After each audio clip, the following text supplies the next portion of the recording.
Confondu avec un autre patient, un homme est déclaré mort et envoyé à la morgue. Mais ce qui se passe ensuite fait fondre tout le monde en larmes. La forte odeur de désinfectant et le bruit lointain des bips des machines étaient les seules choses qui remplissaient le silence étouffant. Santiago a essayé d'ouvrir les yeux, mais c'était comme si ses paupières étaient en plomb. Son corps semblait enfoui. Il a essayé de bouger ses doigts, ses jambes, n'importe quoi, mais rien ne répondait. La panique commence à monter en lui. Son esprit est confus et agité, mais une pensée émerge au milieu du brouillard. Je suis en proie à une paralysie du sommeil. Il essaie de se calmer. Il en a déjà entendu parler. C'est un état dans lequel une personne se réveille, mais son corps reste endormi. Ça doit être ça. Il suffit d'attendre. C'est alors qu'il entend des voix. « Oui, ton cas est impressionnant », dit un homme d'une voix sérieuse et professionnelle. « Comment ça ?» répondit une femme. « Il est dans le coma depuis des années. Je ne sais même pas comment il est encore en vie. » Le cœur de Santiago se mit à battre à toute vitesse. Il voulait crier, demander de quoi il parlait, mais sa bouche refusait de bouger. Ça n'avait aucun sens. Il secoua violemment la tête, essayant désespérément de se souvenir de ce qui s'était passé. Son esprit était comme un miroir brisé, plein de morceaux épars. Qui était-il? Où était-il? Comment était-il arrivé là? Mais malgré tous ses efforts, il ne trouvait pas les réponses. Sa gorge était serrée, comme ligotée par des chaînes invisibles. Le désespoir grandissait en lui. Il avait besoin de parler, de dire qu'il était là, qu'il pouvait tout entendre. Il essaya de bouger sa bouche, de pousser l'air, mais rien ne se passa. Son cœur battait à tout rompre.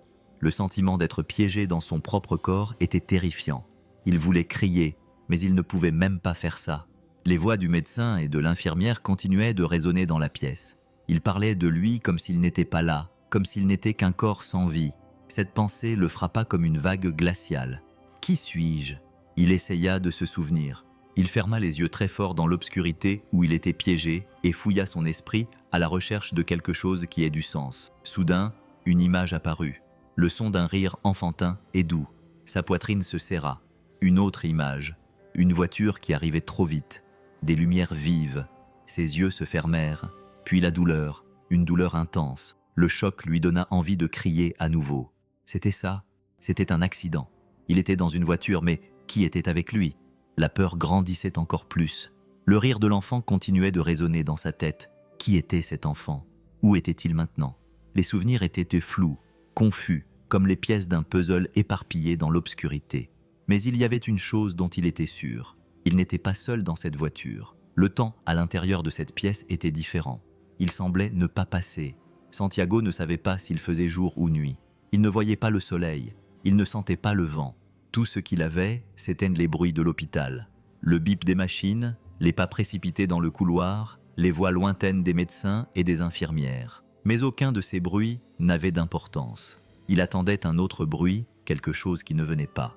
Il attendait d'entendre une voix familière, que quelqu'un l'appelle par son nom, le contact chaleureux d'un être cher. Mais tout ce qu'il obtenait, c'était un silence écrasant et des souvenirs qui lui revenaient lentement. Il se souvenait de personnes, de lieux, et commençait à se souvenir de sa famille. Au début, il essayait de se calmer, de se convaincre que ce n'était qu'une question de temps. Sa famille ne savait toujours pas qu'il s'était réveillé. Bien sûr, ça devait être ça. Peut-être que les médecins étaient encore en train de les contacter, de leur expliquer qu'il était en vie, qu'il réagissait. Il s'accrochait à cet espoir de toutes ses forces, mais au fil des jours, l'espoir commença à se transformer en doute. Chaque fois que la porte de la chambre s'ouvrait, son cœur battait à toute vitesse. Il retenait son souffle, espérant entendre un nom familier, un cri ému, une caresse sur ses mains, mais ce n'était jamais pour lui. C'était toujours une infirmière qui vérifiait l'équipement, un médecin qui prenait des notes, un employé qui nettoyait la chambre, et chaque fois que la porte se refermait, il se sentait plus seul. Les jours se transformaient en semaines. Il entendait d'autres patients recevoir des visites, des familles arriver avec des fleurs, des baisers et des larmes de joie devant une amélioration. Mais sa porte restait vide. Il commençait à se demander si quelque chose n'allait pas. Sa femme savait-elle qu'il était en vie? Sa fille, dont le rire résonnait encore dans son esprit, se souvenait-elle encore de lui? La douleur de la solitude était pire que n'importe quelle douleur physique. Il essayait de se convaincre que quelqu'un viendrait, que quelqu'un devait venir, mais au fond de lui, un doute cruel commençait à grandir. Et si personne ne l'attendait de l'autre côté? L'attente s'était transformée en angoisse. Pas de visiteurs, pas de nouvelles, seulement la certitude qu'à l'extérieur, le monde continuait sans lui. Il ne savait plus combien de temps s'était écoulé. Le temps semblait flou. Les jours se confondaient avec les nuits dans une routine froide et répétitive où les infirmières vérifiaient les machines. Il avait l'impression d'être juste un numéro de plus dans cet hôpital. Un lit occupé de plus, un cas oublié de plus, jusqu'à ce matin-là où la porte de la chambre s'ouvrit différemment. Les pas étaient fermes et assurés. Un médecin entra, accompagné d'une infirmière. Santiago savait que quelque chose n'allait pas avant même que l'homme n'ouvre la bouche. Il y avait quelque chose dans sa voix, une impatience, une froideur qui lui faisait plus mal que toutes les aiguilles qui lui avaient été enfoncées auparavant. Après tout ce temps, il était autorisé à sortir. Sa famille a demandé à ce qu'il puisse rentrer chez lui, dit le médecin d'un ton sec, comme s'il ne faisait que suivre le protocole. On ne peut plus rien faire pour lui ici, il ne reste plus qu'à attendre ou à le débrancher. Santiago était confus. Il pensait avoir mal compris. Comment pouvait-il être renvoyé alors qu'il ne pouvait même pas bouger ? Comment sa famille avait-elle pu le demander alors qu'elle n'était même pas venue le voir ? Il essaya de bouger, mais son corps restait inerte. Le médecin et l'infirmière continuèrent à parler tandis qu'on entendait le bruit des papiers signés sur le dossier. Voilà, ce n'est plus notre problème. Ces mots le frappèrent comme un coup de poing dans l'estomac. Il sentit une boule dans sa gorge. Rien de tout cela n'avait de sens. Comment pouvait-il être renvoyé chez lui s'il n'avait pas la force de quitter cet endroit ? Comment sa famille avait-elle pu demander ça alors qu'elle n'était même pas venue le voir ? Quelque chose n'allait vraiment pas, mais personne ne semblait s'en soucier. Pourquoi voulait-il le ramener chez lui ? Il voulait rentrer chez lui, mais il avait peur de ce qu'il allait y trouver. L'infirmier à côté du docteur regarda Santiago avec un peu de pitié, comme s'il voulait dire quelque chose, mais il resta silencieux. Le docteur lui tendit les papiers et quitta la chambre sans autre explication. Quelques minutes plus tard, il entendit d'autres pas, plus forts cette fois. Santiago sentit son corps bouger, le lit glisser dans les couloirs de l'hôpital. Le bruit des roulettes résonnait dans son esprit. Il s'attendait à entendre la voix de sa femme ou de sa fille à tout moment. Il était déjà anxieux et excité. Il essaya de se concentrer sur les sons et parvint à comprendre quelque chose. 2 employés marchaient à côté de lui, poussant son lit et parlant à voix basse, sans imaginer qu'il pouvait les entendre. C'est le patient qui est décédé tôt ce matin. Santiago sentit un frisson lui parcourir le corps. Il l'emmenait à la morgue. L'air quitta ses poumons. La morgue. Son cœur se mit à battre rapidement et sa respiration devint lourde. Il voulait crier, mais sa gorge était nouée. Sa voix était trop faible pour sortir. Il ne pouvait crier que dans sa tête. Il pense que je suis mort. Je veux rentrer chez moi. Il essaya de bouger ses doigts. Il essaya de faire n'importe quoi pour attirer leur attention. Mais c'était comme s'il était prisonnier de son propre corps. Le désespoir grandissait à chaque seconde. Les portes s'ouvraient et se fermaient tandis que la civière continuait d'avancer vers ce qui semblait être la fin. L'idée d'être emmené à la morgue, d'être traité comme un corps sans vie, était terrifiante. Et si personne ne s'en rendait compte à temps, et s'il était déjà trop tard, il avait envie de pleurer. Il voulait crier qu'il était là, qu'il était vivant, mais c'était inutile. Il devenait de plus en plus désespéré. C'était comme s'ils avaient déjà décidé qu'il n'y avait personne à l'intérieur de lui. L'odeur de l'hôpital commença à changer. L'air devenait plus froid. Il se rendit compte qu'ils quittaient les couloirs communs. Le chemin qu'ils empruntaient pour emmener les vivants n'était plus le même. Ils se rendaient dans un endroit d'où personne ne revenait. L'air était imprégné d'une forte odeur chimique qu'il ne reconnaissait pas, mais qui lui donnait la nausée. L'atmosphère était froide, beaucoup plus froide que partout ailleurs dans l'hôpital où il s'était trouvé. Santiago sentit la glace transpercer sa peau fine et fragile, se propager dans ses os comme si elle l'entraînait dans un abîme. Le silence était différent. Il n'y avait pas de bruit de pas précipités, pas de son provenant des moniteurs ou des conversations des infirmières dans les couloirs, seulement le bruit du métal contre le sol et la respiration faible des personnes dans la pièce. Il voulait désespérément réagir, mais son corps ne répondait pas du tout. Il essaya de bouger un doigt, d'ouvrir complètement les yeux, mais le poids était trop lourd. Il était piégé à l'intérieur de lui-même tandis que la scène se déroulait autour de lui sans que personne ne remarque qu'il était encore en vie. La civière s'arrêta et, peu après, il sentit une paire de mains gantées toucher sa poitrine, appuyant légèrement comme pour vérifier quelque chose. « Tout est prêt ?» demanda une voix masculine fatiguée, comme quelqu'un qui avait déjà fait ça 1000 fois. « Oui, ils peuvent l'identifier maintenant. Notez la blessure à la tête. » Il préparait son corps pour l'identification.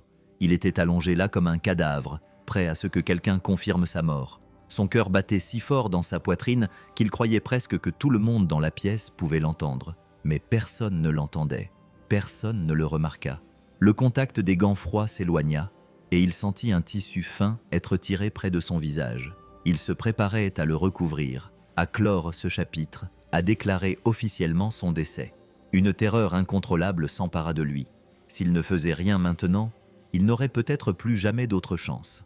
La peur le brûlait de l'intérieur comme un feu, et tout ce qu'il pouvait faire était de sentir le désespoir grandir, l'étouffant un peu plus à chaque seconde. Des pas résonnèrent dans la pièce froide. Le médecin légiste s'approchait. Santiago entendit le léger bruit du papier manipulé, probablement un document, la confirmation officielle de sa mort. Mort, ce mot lui fit tourner la tête. Il ne pouvait pas l'accepter. Il ne pouvait pas être enterré vivant, oublié, rejeté comme s'il n'avait jamais existé. Il força ses muscles de toutes ses forces. Il essaya de bouger sa main, mais elle lui semblait trop lourde. Il essaya d'ouvrir les yeux, mais ses paupières restèrent fermées. Non, ça ne pouvait pas se terminer comme ça. Il se força à lutter contre l'obscurité, contre cette faiblesse qui semblait lui voler le peu qui lui restait. Le médecin légiste se pencha sur lui. Santiago sentit l'odeur du latex du gant, sentit la chaleur du souffle tout près. « Finissons-en rapidement », dit l'homme avec indifférence. Le coin du drap blanc commença à être tiré. C'est à ce moment-là que Santiago réussit. C'était presque imperceptible, presque rien, mais un doigt de sa main trembla. Puis une lèvre s'accrocha de toutes ses forces à ce mouvement infime, comme si c'était sa seule chance d'échapper à la mort. Dans un effort qui semblait consumer ses dernières énergies, il laissa échapper un son faible et rauque, un gémissement presque inaudible. Le drap s'arrêta. Le médecin légiste se figea. L'air semblait devenir trop lourd, trop dense. Était-ce la voix de cet homme? Elle semblait différente maintenant. Le médecin légiste resta immobile, tenant toujours le drap entre ses mains. Le faible son qui était sorti de la bouche de Santiago résonnait dans sa tête comme un coup de tonnerre. Il cligna des yeux, perplexe, essayant de comprendre ce qui venait de se passer. Son cœur se mit à battre plus vite et une vague de terreur parcourut son corps. Ce n'était pas possible. L'homme sur la civière, celui qui était là pour être déclaré mort, avait bougé. Déglutissant péniblement, le médecin légiste recula d'un pas, les yeux écarquillés comme s'il voyait quelque chose d'impossible. Il est vivant. Sa voix était tremblante, suffisamment forte pour que les deux assistants présents dans l'amphithéâtre se retournent brusquement. L'une des infirmières laissa tomber un plateau sur le sol, dont le bruit métallique résonna dans la pièce froide. L'autre pâlit comme un linge et courut vers la civière, regardant le visage pâle de Santiago, espérant qu'il s'agissait d'une erreur. Santiago essaya de toutes ses forces de bouger à nouveau les lèvres. La peur continuait de le ronger, mais à ce moment-là, une nouvelle émotion le submergea. L'espoir. Il l'avait vu. Il savait qu'il était vivant. La pièce, qui était jusqu'alors plongée dans un silence absolu, devint chaotique. Le médecin légiste trébucha en reculant, essayant d'atteindre le téléphone accroché au mur. « Appelez quelqu'un, une infirmière, un médecin !» Sa voix était empreinte de désespoir. La radio d'urgence fut activée et, en quelques secondes, le bruit de pas précipités emplit le couloir. La porte de l'amphithéâtre s'ouvrit brusquement et des infirmières se précipitèrent à l'intérieur, suivies de deux médecins qui semblaient aussi confus qu'effrayés. « Que se passe-t-il ici ?» demanda l'un des médecins, essayant de comprendre la raison de cette agitation. Le médecin légiste était toujours sans voix. Il désigna Santiago, qui était immobile sur la civière. « Il a été envoyé ici, mais il est vivant. » Le médecin s'approcha rapidement, posa ses doigts sur le poignet de Santiago et chercha son pouls. Il était là, faible mais régulier. « Mon Dieu !» murmura-t-il. D'autres infirmières se précipitèrent pour reconnecter Santiago aux machines, essayant de le stabiliser. Les murmures dans le couloir s'intensifièrent. L'amphithéâtre, autrefois lieu de silence et d'adieu, était maintenant rempli de voix agitées et de regards étonnés. Le bruit des machines emplissait la pièce. Les infirmières couraient dans tous les sens pour essayer de stabiliser Santiago, tandis que les médecins semblaient toujours perplexes face à la situation. Personne ne comprenait comment un homme qui avait été déclaré mort pouvait être là, respirant, vivant. L'un des médecins, un homme aux cheveux gris et à l'air sérieux, prit le dossier posé au bout de la civière et le feuilleta attentivement. Le silence envahit la pièce pendant un instant. Il plissa les yeux et fronça les sourcils, comme si quelque chose n'avait pas de sens. « Ça ne peut pas être vrai », marmonna-t-il en relisant le document. Les autres médecins s'arrêtèrent et le regardèrent. Une infirmière s'approcha, inquiète. « Qu'est-ce qui ne va pas, docteur ?» Il tourna le papier pour que les autres puissent le voir et pointa son index vers le nom. Ici, ça ne correspond pas à ce corps. L'air sembla se vider de la pièce. Une des infirmières, qui essayait toujours de comprendre ce qui se passait, se pencha pour mieux voir. Comment ça, non? Le docteur tourna la page, vérifia à nouveau, puis regarda Santiago allongé sur la civière. Ce corps devrait être celui d'un autre patient. L'homme qui est mort tôt ce matin. Le cœur de Santiago, déjà battant à toute vitesse à cause de la peur, sembla s'arrêter. Pendant une seconde, son esprit a essayé de comprendre ces mots. Un autre patient, un autre homme. Il ne devrait pas être là. Il n'aurait pas dû l'emmener à la morgue. L'erreur était encore plus grave qu'il ne l'imaginait. L'infirmière a regardé Santiago, puis le docteur. Sa voix était basse, presque un murmure. Ils l'ont donc déclaré mort par erreur. Personne n'a répondu. Tout le monde était trop abasourdi pour dire quoi que ce soit. Le poids de ce que cela signifiait pesait sur chaque personne dans cette pièce. Santiago n'était pas seulement un patient qui était revenu à la vie. Il n'aurait jamais dû être déclaré mort. Le médecin prit une profonde inspiration, passa sa main sur son visage et regarda ses collègues. « Je veux le dossier complet de ce patient. Je veux tout savoir. » Il ne l'a pas dit, mais il était clair que quelque chose n'allait pas, quelque chose qui allait bien au-delà d'une simple erreur administrative. Le médecin a parcouru les documents avec une expression de plus en plus grave. Ses yeux ont balayé les lignes, à la recherche d'une explication, de quelque chose qui ait du sens. Mais rien n'avait de sens. Le silence dans la pièce était si pesant que même le bruit des moniteurs cardiaques semblait lointain. Il a tourné une autre page, a analysé l'un des tests et s'est soudainement arrêté. Ses yeux se sont écarquillés et sa respiration s'est ralentie. Ceci n'est pas possible. Les autres médecins et infirmières se regardèrent. Une des infirmières, une femme au visage fatigué, s'approcha et essaya de regarder par-dessus son épaule. « Que se passe-t-il, docteur ?» Il ne répondit pas. Il prit immédiatement un autre test, vérifia les chiffres, les graphiques, les dossiers médicaux. Sa main tremblante tenait fermement le papier, comme s'il tenait une vérité qu'il ne voulait pas accepter. Finalement, il leva les yeux et vit Santiago allongé, immobile, sur la civière. Lui aussi avait un certificat de décès, mais il n'était pas en état de mort cérébrale. Il était toujours en vie. L'infirmière ouvrit les yeux, surprise. « Quoi ?» Le médecin lui montra le dossier, en lui montrant les rapports. « Regarde ça. Les tests montrent qu'il était dans le coma, mais son activité cérébrale était toujours normale. Il n'y avait aucun dysfonctionnement grave. » Elle tourna les pages jusqu'à ce qu'elle arrive à un autre document. Son expression devint encore plus sérieuse. Il est écrit ici qu'il recevait régulièrement des doses d'un sédatif très puissant. L'infirmière fronça les sourcils. Mais s'il était dans le coma, pourquoi lui ont-ils donné des sédatifs? Le docteur la regarda et la réponse était évidente. Exactement. L'impact de ces mots tomba sur tout le monde comme un poids invisible. Santiago était vivant. Il l'avait toujours été. Mais quelqu'un, pour une raison quelconque, l'avait maintenu endormi pendant des années. Pire encore, quelqu'un avait signé un document déclarant qu'il était mort, alors qu'il n'y avait aucun signe de décès. L'infirmière s'éloigna, sentant un frisson lui parcourir l'échine. Était-ce une erreur? Elle ne termina pas sa phrase. Ce n'était pas nécessaire. Ce qui semblait être une simple erreur se transformait en quelque chose de beaucoup plus grave. Quelqu'un, à un moment donné, avait décidé que Santiago ne devait plus exister. Mais maintenant, il était là, et la vérité commençait à se faire jour. L'hôpital était en plein chaos. Le murmure qui avait commencé à la morgue s'était rapidement propagé dans les couloirs, se répandant comme une traînée de poudre. Les infirmières couraient dans tous les sens, les médecins se regardaient avec confusion, les dossiers étaient examinés à la hâte, mais personne ne pouvait expliquer comment un homme déclaré mort était là, respirant, essayant de bouger.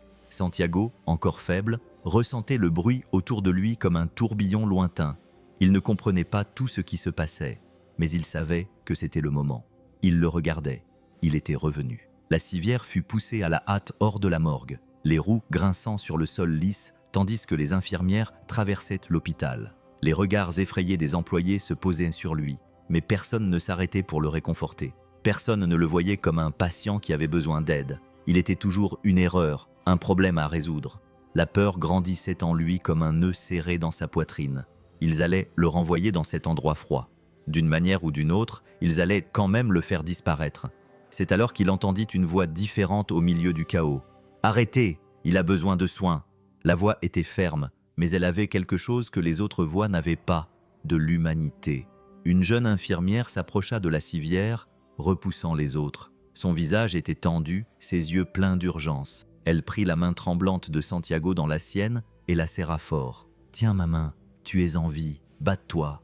Ces mots transpercèrent Santiago comme une flamme. Personne ne lui avait jamais dit ça auparavant. Personne ne lui parlait, il ne parlait que de lui. Mais cette femme avait vu quelque chose que les autres ignoraient. Elle voyait un homme, pas une erreur. Il essaya de lui serrer la main en retour. Son doigt bougea un peu, presque imperceptiblement, mais c'était suffisant. L'infirmière sourit comme si elle venait d'assister à un miracle. Santiago ne savait pas qui elle était, mais il sentait que sa voix était son ancrage. Sa poitrine se soulevait et s'abaissait de manière irrégulière, mais il respirait. Il était là. Santiago sentit le monde autour de lui commencer à s'estomper à nouveau. Son corps était épuisé. Son esprit luttait pour rester éveillé. Mais l'obscurité l'attirait. La dernière chose qu'il ressentit avant de perdre connaissance fut la chaleur de la main de l'infirmière, son âme tenant la sienne. Puis, tout devint noir. La nuit tomba sur l'hôpital et le silence envahit les couloirs. Mais soudain, une alarme retentit. Le son aigu résonna dans tout le bâtiment, réveillant les infirmières et les médecins de garde. Le moniteur cardiaque dans la chambre de Santiago clignotait avec des chiffres modifiés.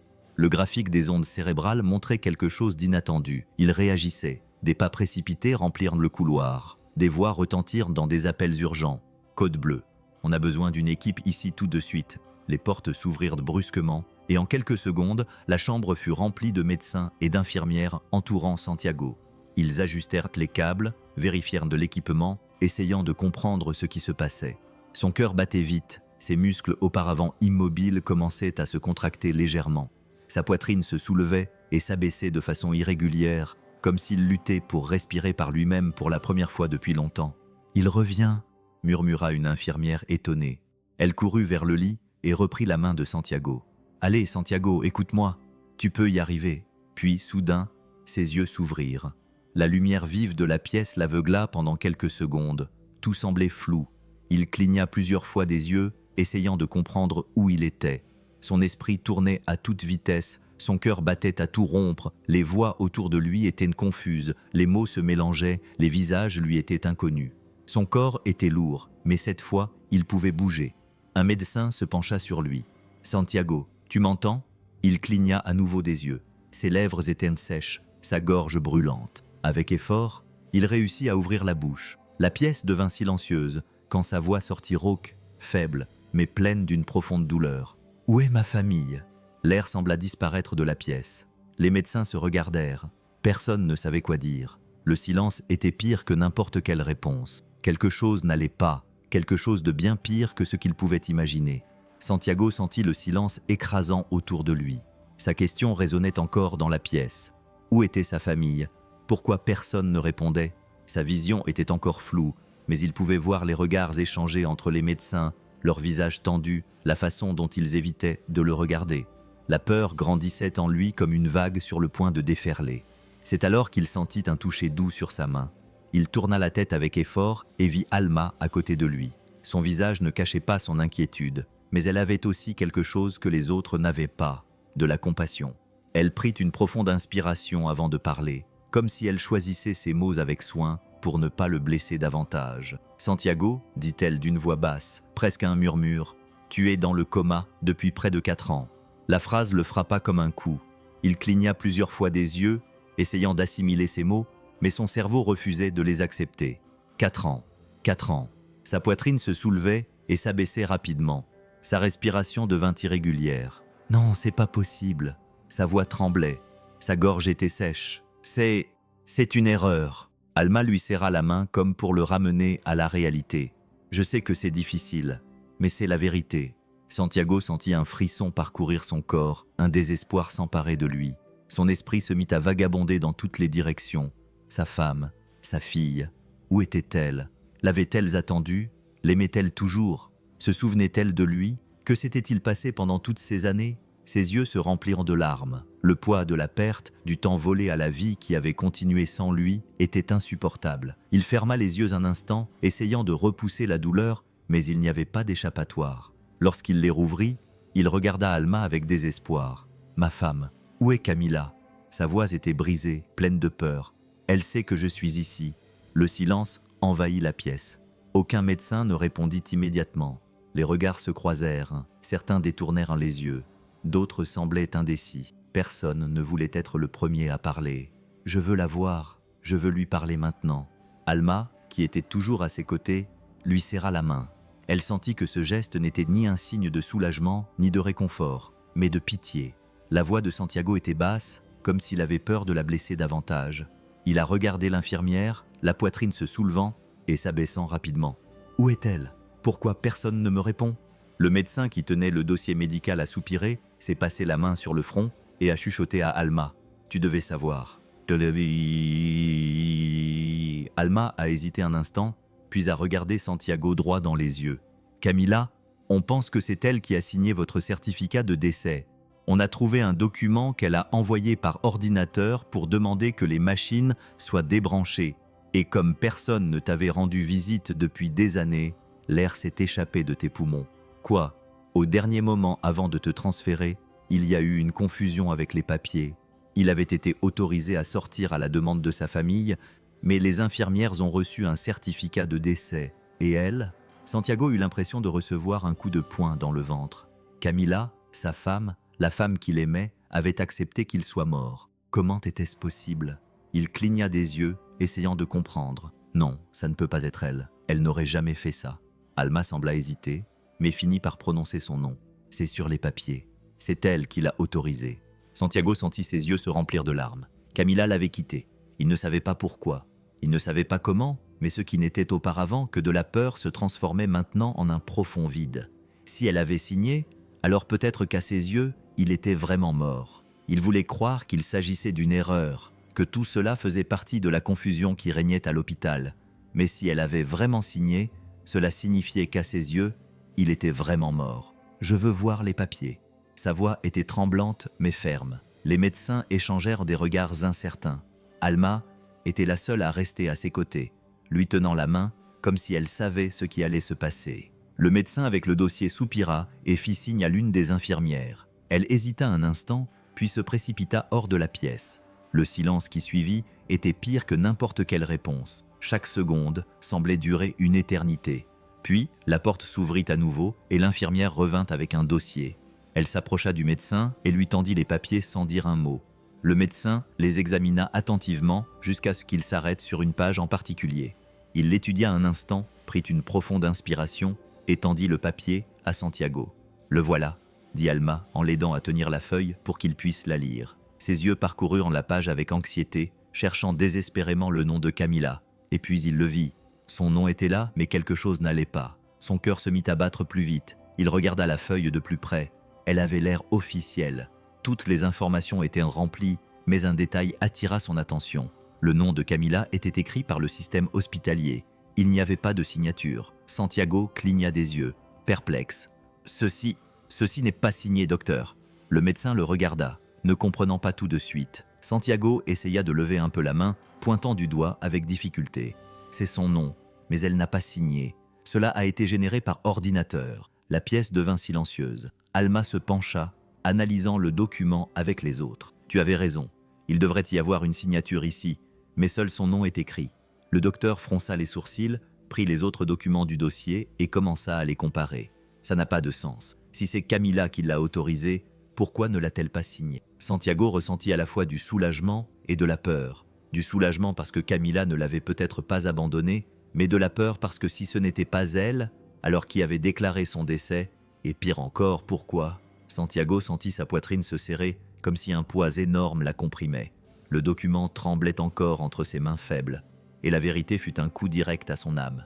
Tout ce temps, il avait attendu chaque jour dans cet hôpital, chaque minute de solitude, croyant que quelqu'un viendrait, que Camila apparaîtrait les larmes aux yeux, lui tenant la main et lui disant qu'elle ne l'avait jamais abandonné, que sa fille courait vers son lit en pleurant de bonheur, l'appelant papa, que son frère franchirait la porte avec un regard de soulagement, lui disant qu'il s'était battu pour lui.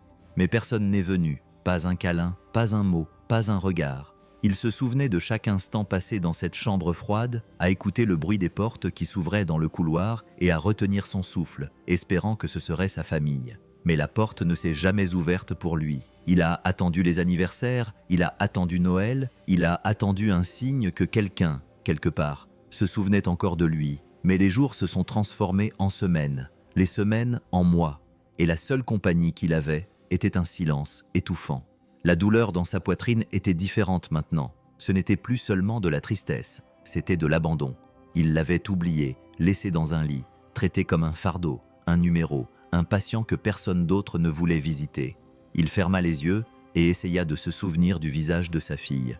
Se souviendrait-elle encore de lui, de sa voix, de ses histoires avant de dormir, de son odeur? Resterait-il dans sa mémoire? Ou après tout ce temps, était-il devenu juste une ombre, un souvenir effacé par une autre vie qui continuait sans lui?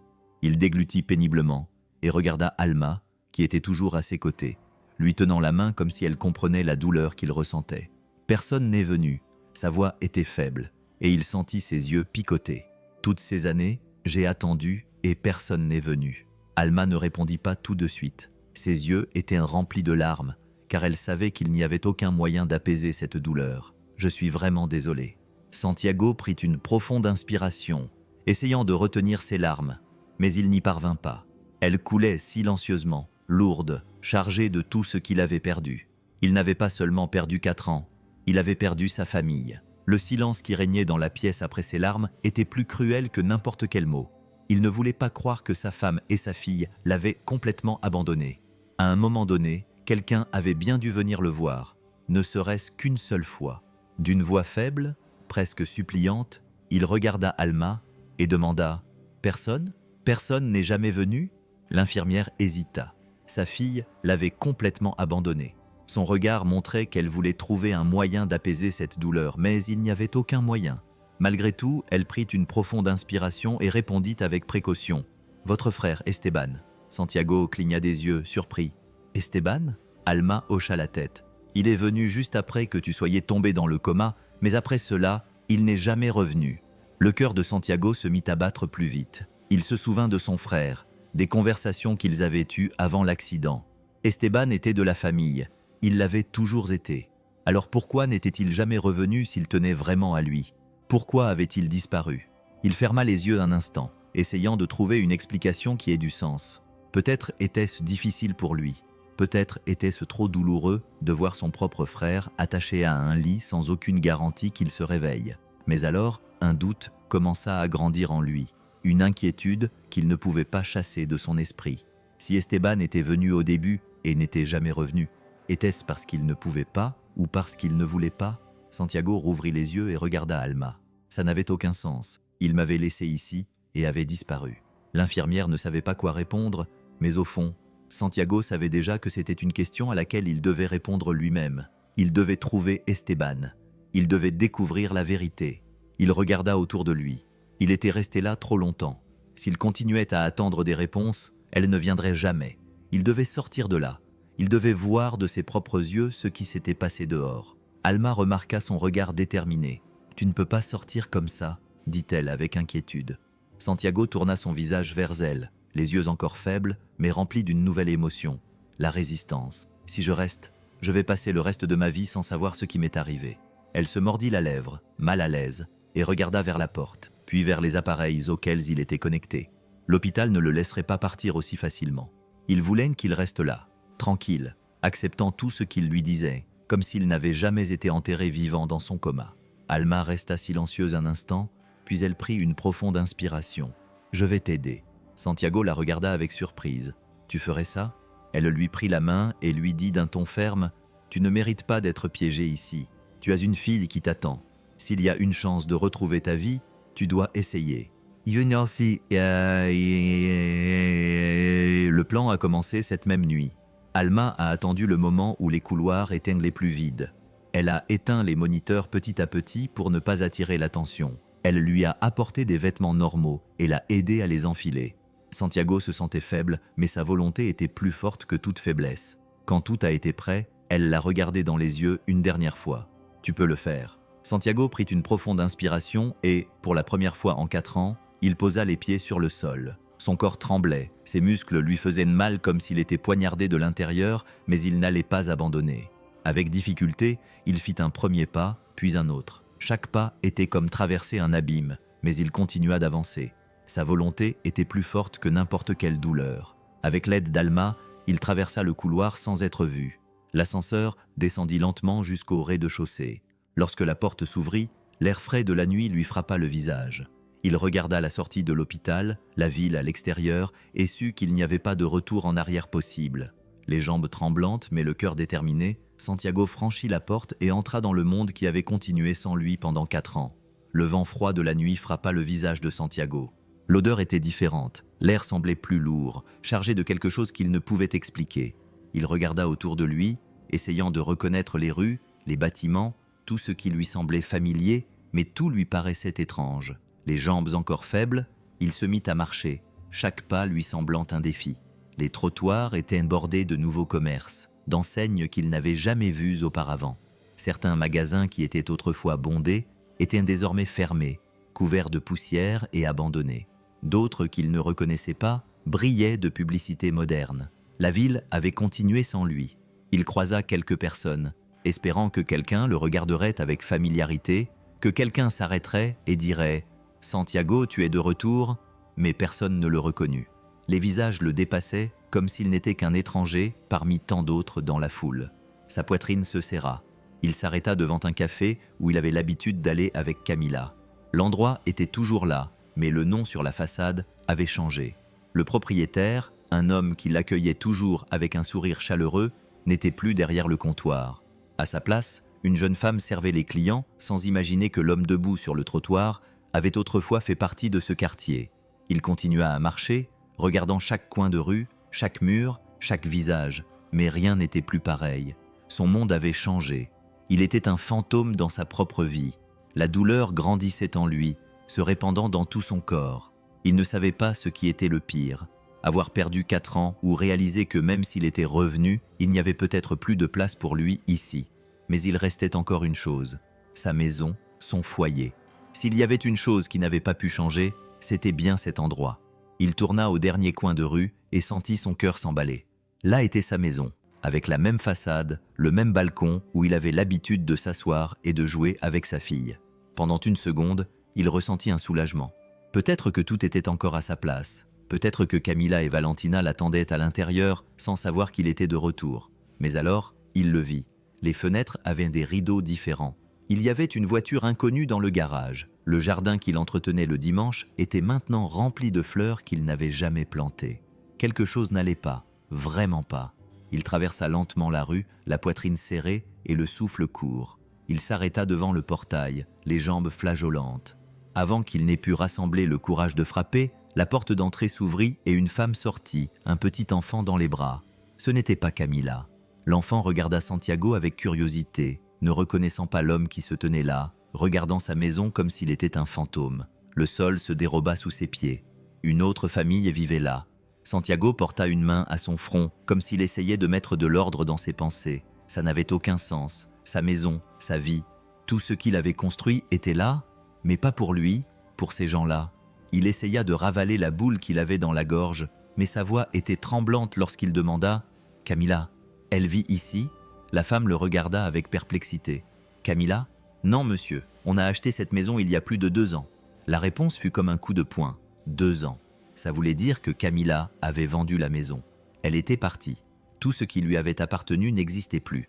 La femme remarqua que cet homme avait quelque chose d'étrange, que ses yeux étaient remplis de douleur, comme s'il venait de tout perdre. « Tu allais bien, monsieur ?» Mais Santiago ne pouvait pas répondre.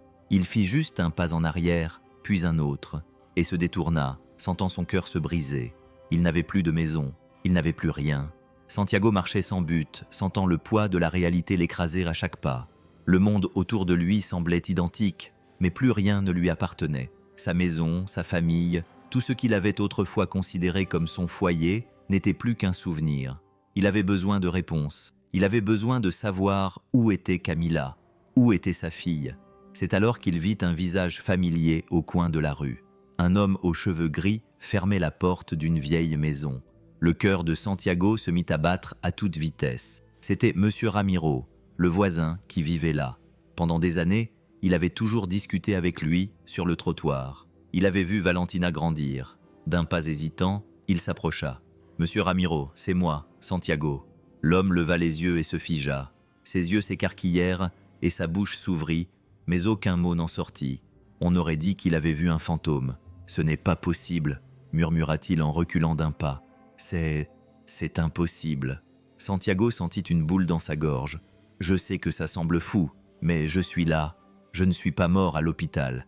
Il y a eu une erreur. » Mais Ramiro restait pâle, le fixant comme s'il essayait encore de comprendre ce qu'il voyait. « Mon Dieu, je suis allé à ta veillée funèbre. » Et oh si. Santiago sentit le sol se dérober sous ses pieds. La confirmation sortit de la bouche de son voisin comme un couteau qui s'enfonçait plus profondément dans son âme. Ils avaient organisé une veillée funèbre pour lui, ils avaient pleuré pour lui, ils l'avaient enterré. Allaitant, il attrapa le bras de monsieur Ramiro. « Camila, où est ma femme? Où est ma fille ?» L'homme baissa la tête. Son silence était la pire des réponses. « S'il te plaît, dis-moi, j'ai besoin de savoir. » Ramiro prit une profonde inspiration, comme s'il cherchait les mots justes. Mais finalement, il lâcha simplement ce qu'il avait à dire. Camila s'est remariée. Le monde de Santiago s'écroula.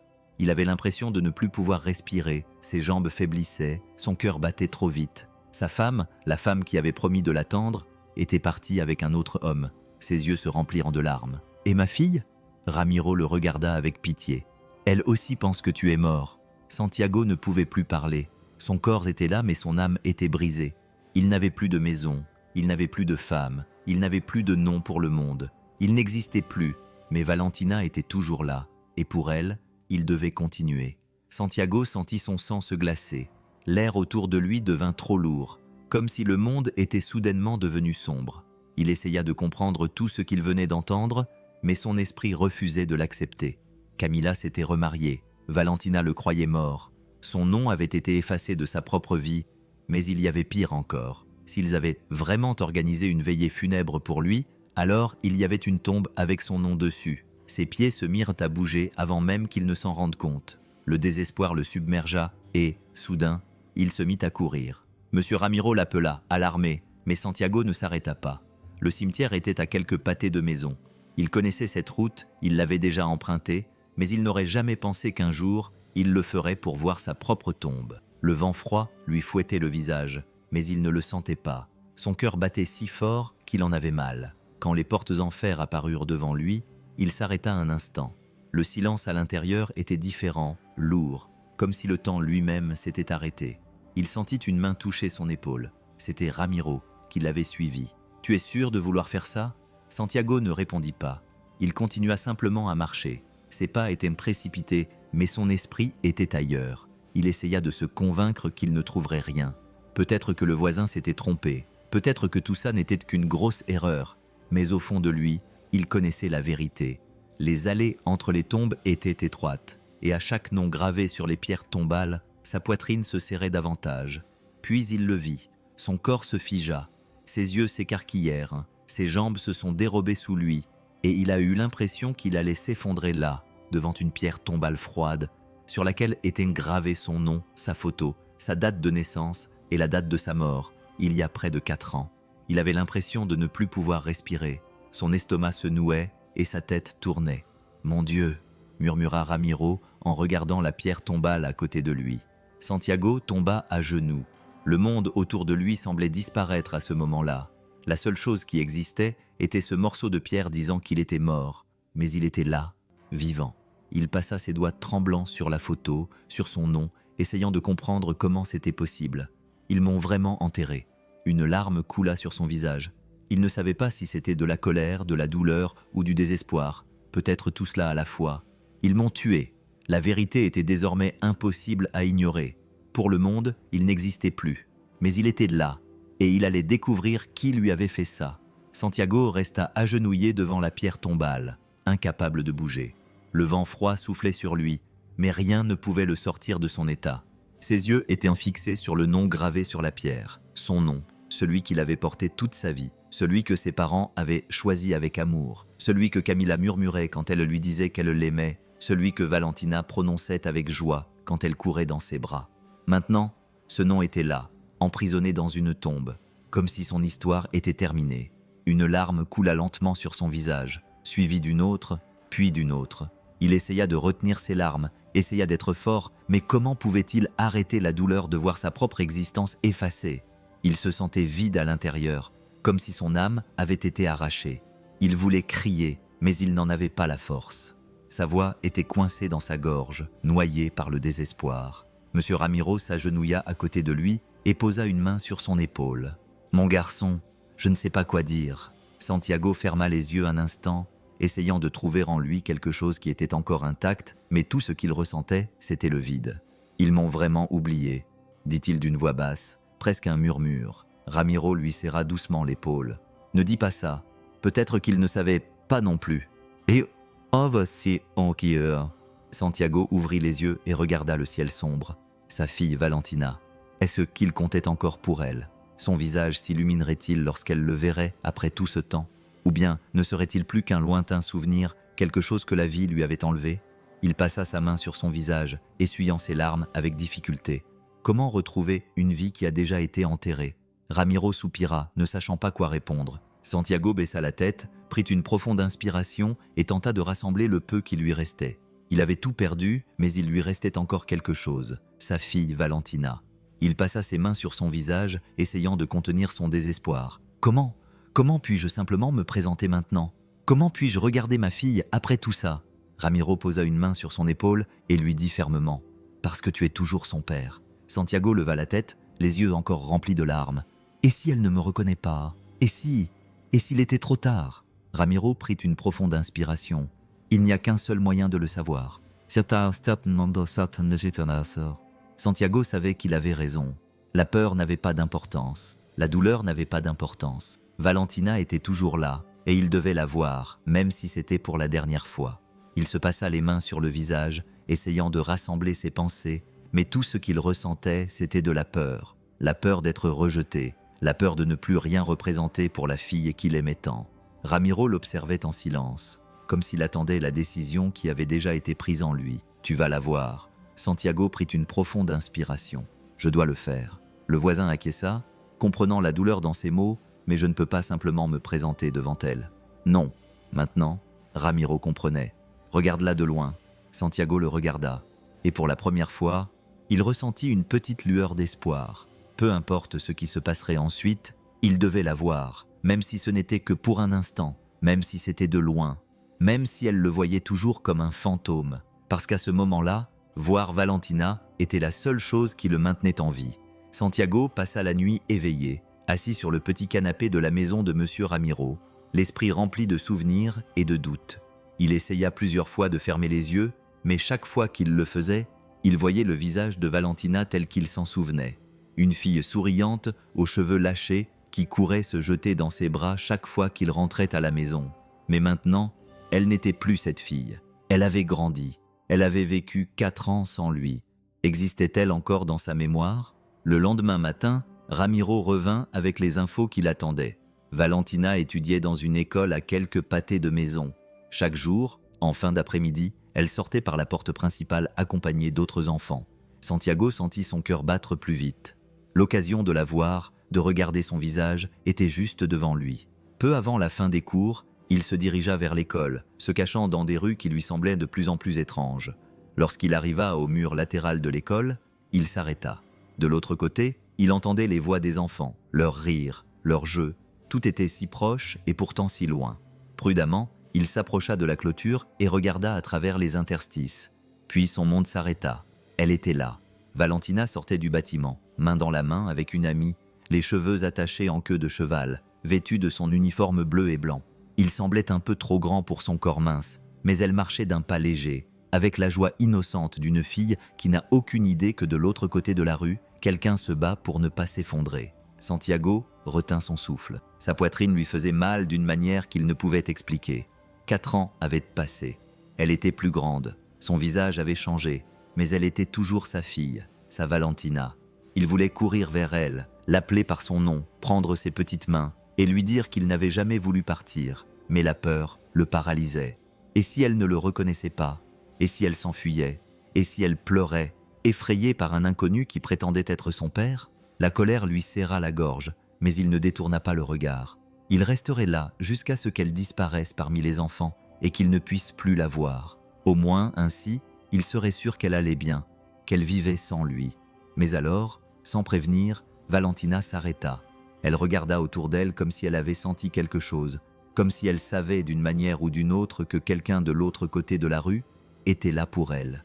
Il ne savait pas quoi faire. Il ne savait pas s'il devait courir ou se cacher, mais quelque chose de plus fort que la peur le poussa à avancer. Pendant 4 ans, il avait rêvé de ce moment.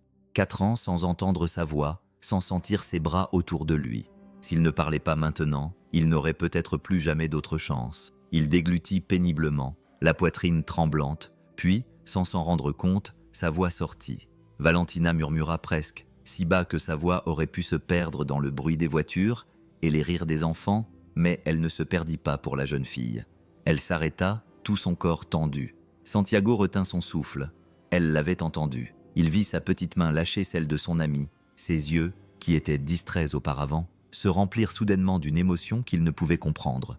Confusion, peur, espoir. Lentement, comme si le temps avait ralenti, ses yeux rencontrèrent les siens, et à cet instant, tout s'arrêta.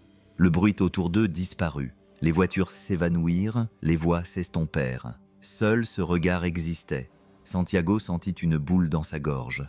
Elle avait tellement grandi, mais ses yeux étaient les mêmes. Les yeux de la petite fille qu'il berçait pour l'endormir, qui riait fort quand il la soulevait dans ses bras et la faisait tournoyer dans les airs. Les yeux de sa fille. Mais allait-elle le reconnaître, ou n'était-il qu'un inconnu qui l'appelait au milieu de la rue? Puis sa voix retentit. « Papa !» murmura-t-elle, d'un murmure fragile, comme si elle avait peur que s'il parlait, il disparaisse à nouveau. Mais ce simple mot fit tomber toutes les barrières, tous les murs que le temps avait érigés entre eux. Santiago sentit les larmes lui brûler les yeux. Un sanglot s'échappa de sa gorge. Valentina ne pouvait rien dire d'autre. Les mots lui manquaient, car rien de ce qu'elle pourrait dire ne suffirait à expliquer ce qu'elle ressentait à cet instant. Valentina continuait à le regarder, les yeux brillants de larmes qui refusaient de couler. Elle semblait immobile, comme si son esprit essayait de comprendre l'impossible. Mais soudain, comme si quelque chose en elle s'était libéré, elle laissa tomber son sac à dos par terre et se mit à courir. Santiago eut à peine le temps de réagir avant de sentir son petit corps se jeter contre lui. Elle l'enlaça fermement, comme si elle avait peur qu'il disparaisse à nouveau. Il sentit sa chaleur, l'odeur du shampoing pour enfant dans ses cheveux. Papa pleura contre sa poitrine, sanglotant bruyamment sans retenue, sans crainte de paraître fragile. Santiago ferma les yeux et la serra dans ses bras de toutes ses forces, le visage enfoui dans ses cheveux, sentant les larmes couler sur son propre visage. « Je suis là, ma fille. Papa est de retour. » Valentina pleura sans pouvoir s'arrêter, s'accrochant à lui comme si elle ne le lâcherait jamais, et à ce moment-là, rien d'autre n'avait d'importance. Le temps perdu, les années d'absence, la douleur, tout avait disparu. Car là, dans cette étreinte, Santiago sentait que pour la première fois depuis son réveil, il était vraiment vivant. Santiago serrait Valentina dans ses bras comme si sa propre vie en dépendait. Son corps tremblait contre le sien, ses sanglots étaient incontrôlables, et il sentait la douleur, la tristesse et la peur se mêler à ses pleurs désespérés.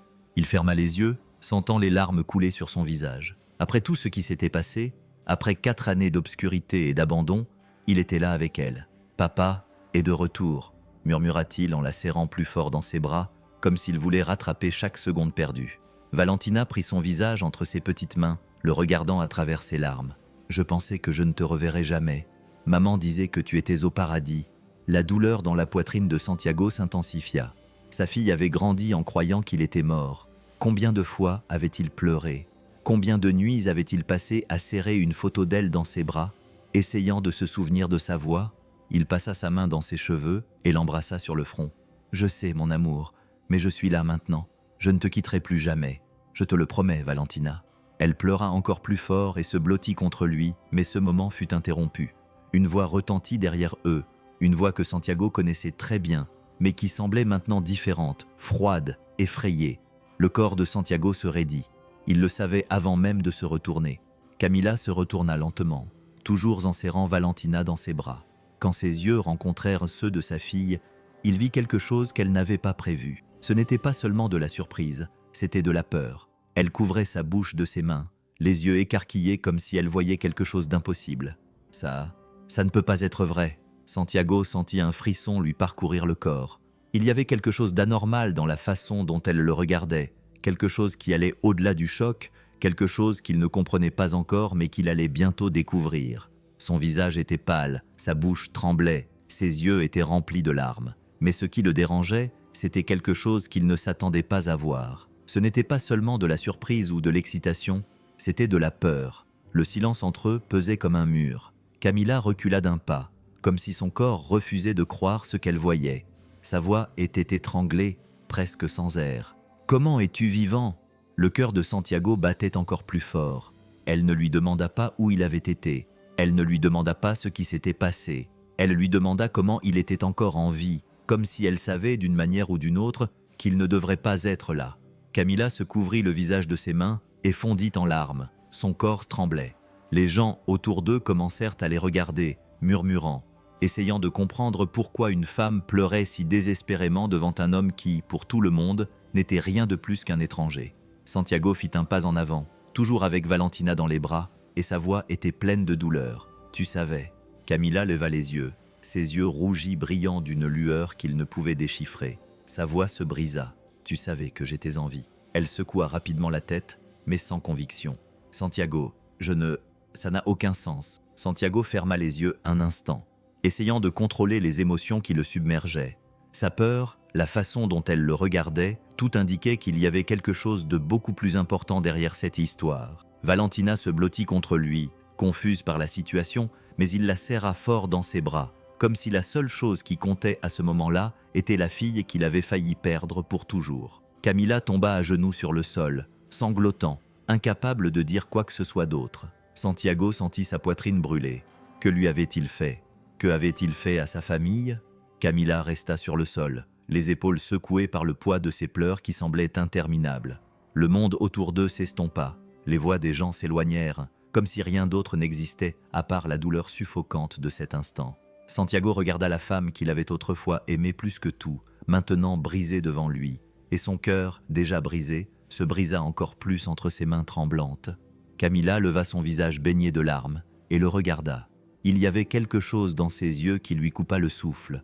Ce n'était pas seulement de la tristesse, c'était du désespoir, une peur profonde, une terreur qui faisait trembler tout son corps. Puis, comme si elle avait besoin d'une confirmation, elle leva lentement la main et toucha son visage, glissant ses doigts sur sa peau, incrédule. « Ce n'est pas possible », murmura-t-elle, la voix brisée. « Tu étais mort. » Santiago ressentit la douleur de ces mots, comme un couteau planté dans sa poitrine. « Je ne suis jamais mort, Camilla. » Elle secoua la tête, sanglotant encore plus fort. « Non, non, j'ai vu ton corps.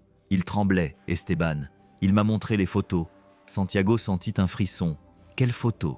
Camilla ferma les yeux comme si ce souvenir était un cauchemar qu'elle essayait d'effacer. « Les photos de ton corps, de ton visage. » Santiago était méconnaissable, c'est pour ça qu'on t'a enterré dans un cercueil fermé. Le sol semblait disparaître sous ses pieds.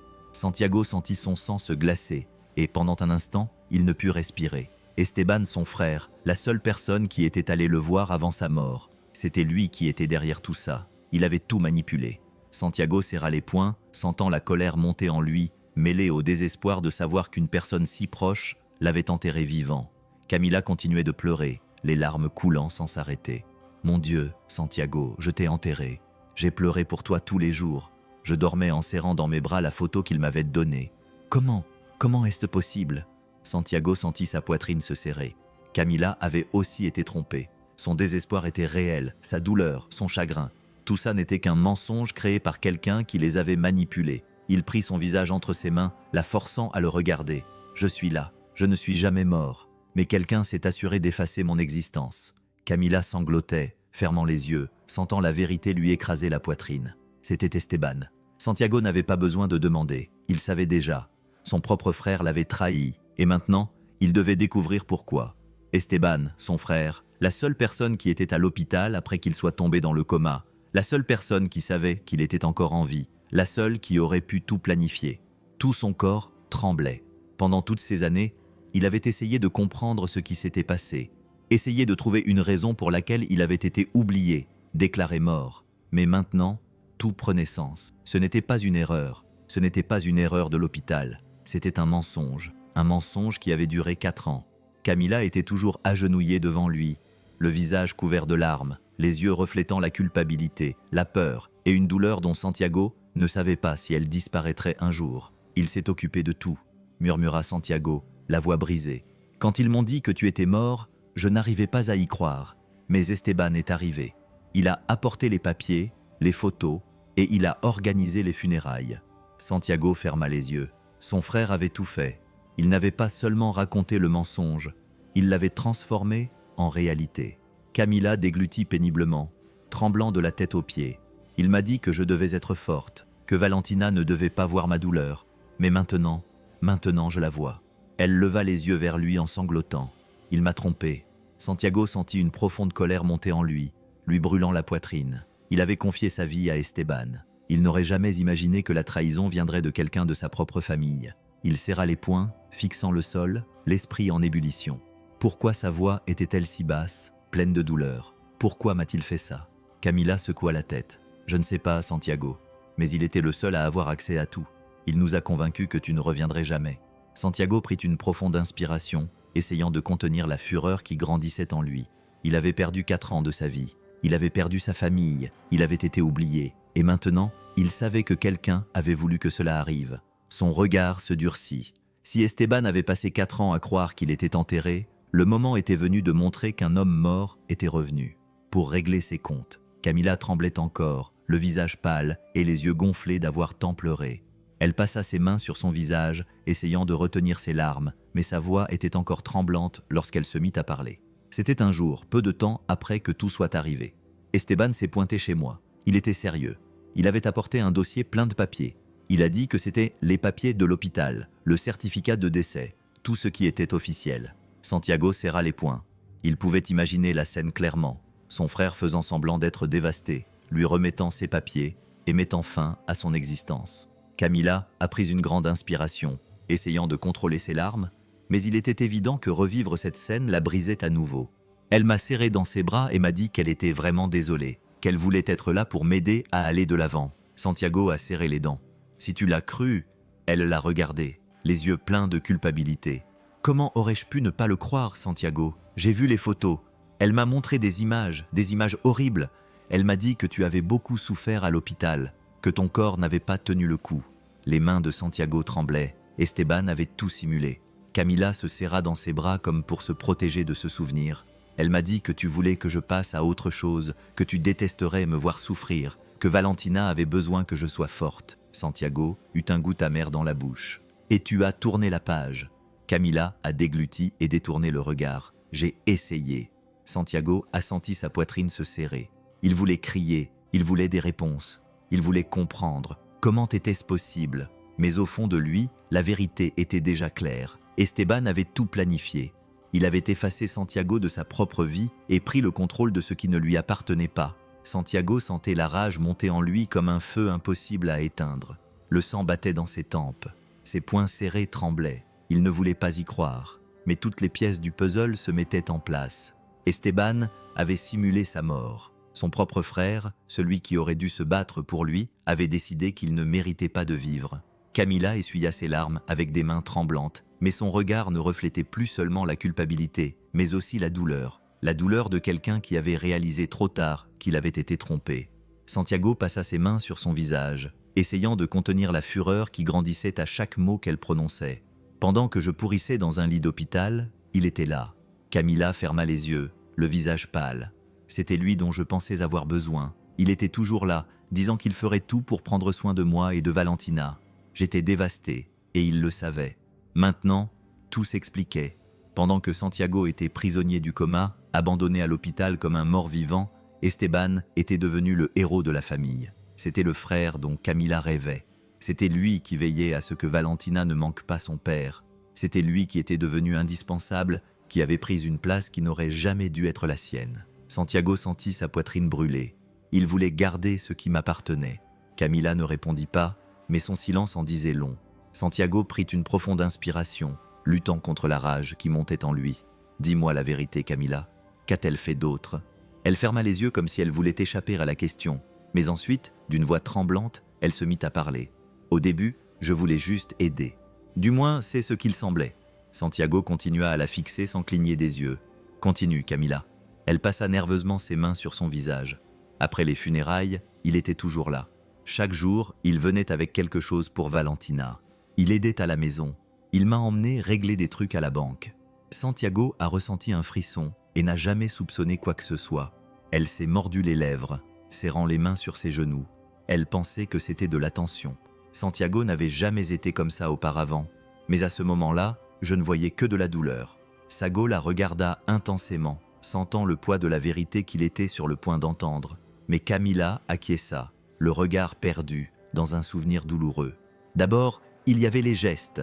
Il me prenait la main et essayait de me réconforter d'une manière étrange. Je lui disais que je ne voulais pas, mais il insistait toujours, disant que c'était par amour, qu'il voulait juste que je me sente bien. Santiago sentit ses poings se serrer, puis Camila déglutit péniblement. Un jour, il m'a dit qu'il était amoureux, qu'il l'avait toujours été. Santiago sentit une vague de fureur monter en lui, mais il resta silencieux, attendant qu'elle finisse. J'étais confuse et je ne savais pas comment réagir. Je lui ai dit que je ne pouvais pas, que j'étais encore en deuil, que je t'aimais, mais il n'a pas abandonné. Il a commencé à venir encore plus souvent, à m'aider avec Valentina, à faire tout ce qu'il pouvait pour prouver qu'il pouvait prendre soin de nous.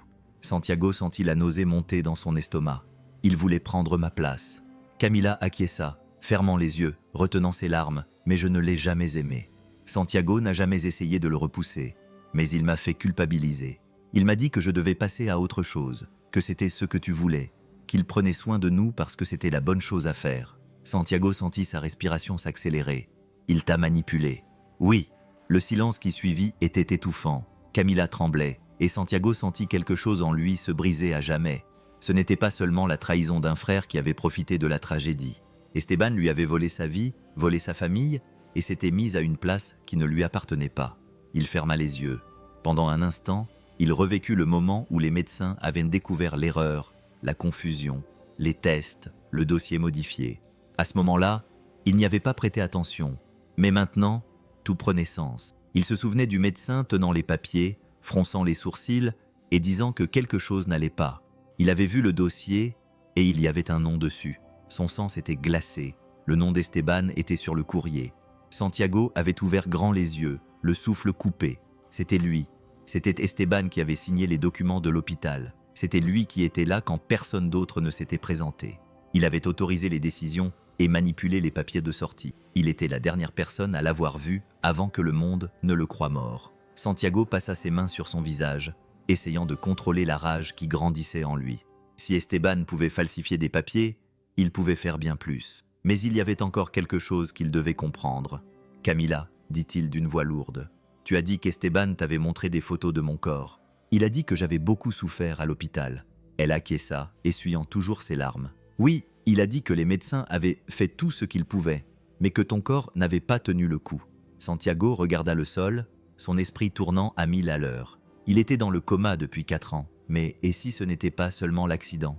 Et si quelqu'un voulait qu'il ne se réveille jamais? Sa poitrine se soulevait et s'abaissait rapidement. Qui était derrière les médicaments qui le maintenaient inconscient? Qui s'était assuré qu'il ne revienne pas? Il connaissait déjà la réponse. Esteban ne l'avait pas seulement privé de sa vie. Il s'était assuré que Santiago ne puisse pas se battre pour la récupérer. Santiago sentait le poids de la vérité lui écraser la poitrine. Tout s'emboîtait de manière cruelle, montrant que rien de ce qui s'était passé n'était un accident. Esteban ne lui avait pas seulement volé sa vie, il avait aussi fait en sorte qu'il n'ait jamais la chance de la retrouver. Mais il y avait encore quelque chose qu'il devait comprendre. Comment avait-il pu rester dans le coma pendant si longtemps? L'accident était grave, certes, mais pourquoi son corps n'avait-il jamais réagi? Qu'est-ce qu'il avait maintenu prisonnier de cette obscurité pendant 4 ans? C'est alors qu'Alma l'appela, et il répondit immédiatement, le cœur battant à tout rompre. « Santiago, j'ai découvert quelque chose. » Sa voix semblait bouleversée, pleine d'urgence. Que s'est-il passé?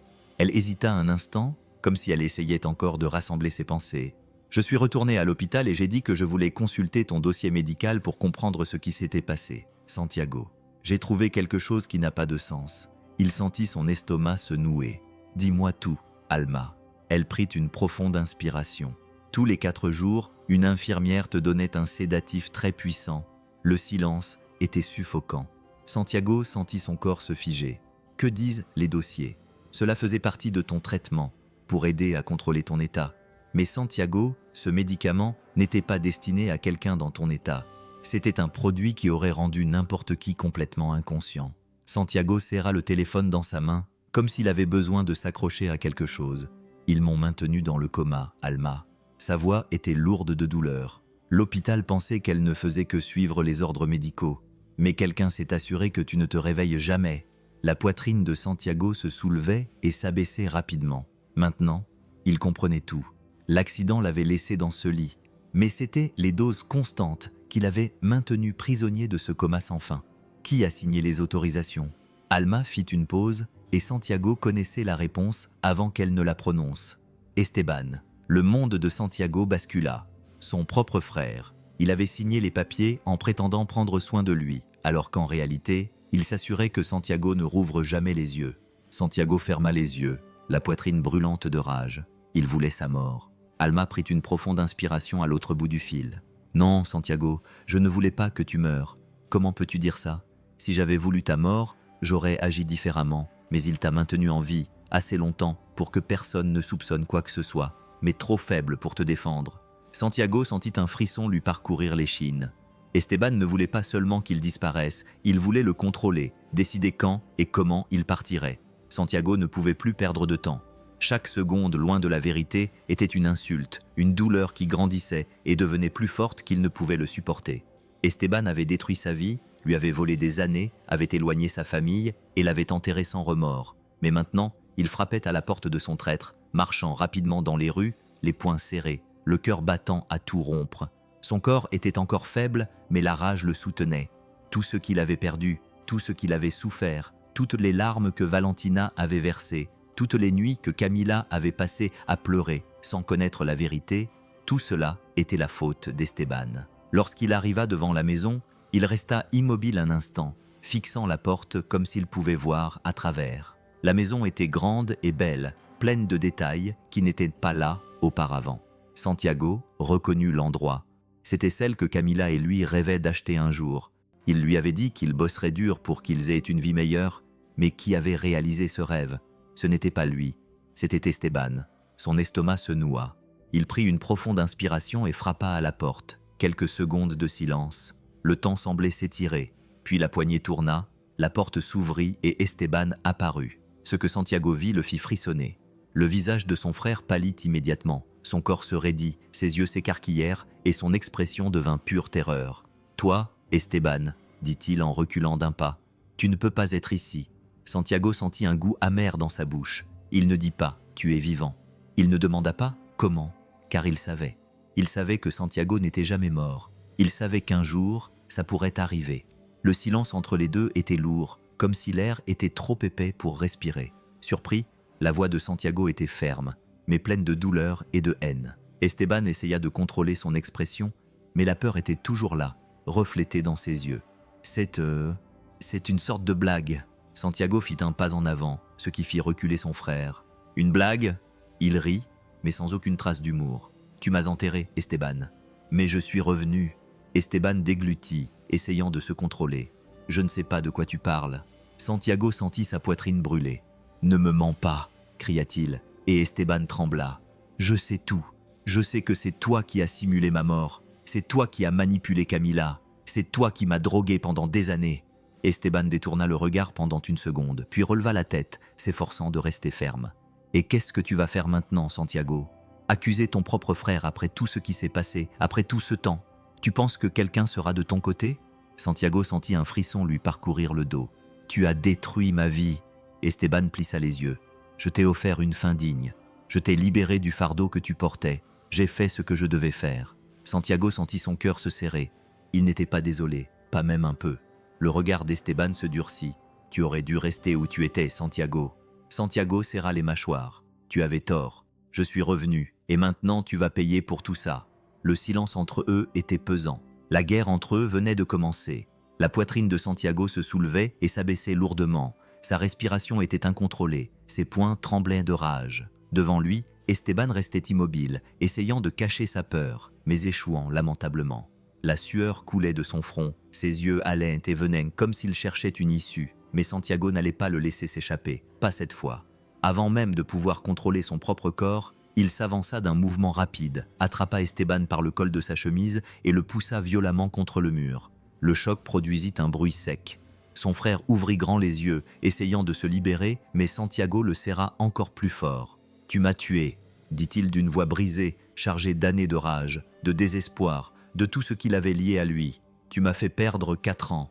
Esteban a essayé de se libérer, ses mains agrippant les bras de Santiago, mais c'était inutile. Il sentait maintenant le poids de la fureur d'un homme revenu de l'enfer. « Non, ce n'est pas comme ça », a balbutié Esteban, essayant de paraître ferme, mais sa voix tremblait. « Ce n'est pas comme ça ». Santiago resserra son étreinte. « Tu m'as volé ma vie, tu as poussé ma famille à m'enterrer. Et en plus de ça, tu as eu le culot de prendre ma place. » Esteban haleta, cherchant une explication, mais rien de ce qu'il dirait ne changerait ce qu'il avait fait. « Tu ne comprends pas », murmura Santiago, la voix brisée. Santiago serra les dents, le regard brûlant de haine. « Alors fais-moi comprendre. Dis-moi pourquoi tu as fait ça. » Esteban cessa finalement de résister. Il resta silencieux pendant 1 seconde, puis détourna le regard. Son expression changea. Il n'y avait ni regret, ni culpabilité, seulement une vérité qu'il avait gardée secrète tout ce temps. Puis, d'une voix basse, presque froide, il murmura « Parce que tu avais tout ». Santiago se figea, son cœur s'arrêta. Pendant un instant, Esteban le regarda enfin. Ses yeux sombres remplis d'une émotion que Santiago n'avait jamais remarquée auparavant, l'envie. Tu avais la femme parfaite, la fille parfaite, une vie que je n'ai jamais eue. Tu ne l'as pas vue. Tu as toujours été le bon fils, le bon mari, le bon père, l'homme que tout le monde respectait. Santiago sentit la rage bouillonner encore plus en lui. « Et ça te donnait le droit de m'enterrer vivant ?»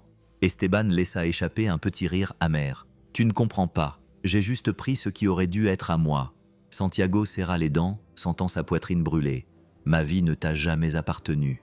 Ma famille ne t'a jamais appartenu. » Esteban plissa les yeux, rempli de rage. « Mais je l'ai faite mienne. Camila, j'avais besoin de quelqu'un de courageux. J'avais besoin de quelqu'un, et j'étais là quand tu n'étais pas là. » Santiago sentit une boule dans sa gorge. « Tu m'as effacé. Tu m'as maintenu dans le coma. » Esteban le repoussa, réussissant enfin à se libérer, mais son corps tremblait. « J'ai fait ce qu'il y avait de mieux pour tout le monde. Tu étais un fardeau. Tu allais rester prisonnier de ce lit, souffrant et faisant souffrir les autres. Je les ai libérés de ça. » Santiago serra les poings. « Tu n'as libéré personne. Tu m'as volé ma vie. » Les 2 hommes se regardèrent, le silence pesant entre eux, mais maintenant tout était clair. Esteban n'a jamais éprouvé de remords. Il n'a jamais éprouvé de remords. Il a bâti son bonheur sur la douleur de Santiago, sur la douleur de Santiago. Et à ce moment-là, Santiago a su qu'il n'y avait pas de retour en arrière possible. Son propre frère était son pire ennemi, et maintenant, il allait devoir payer pour tout.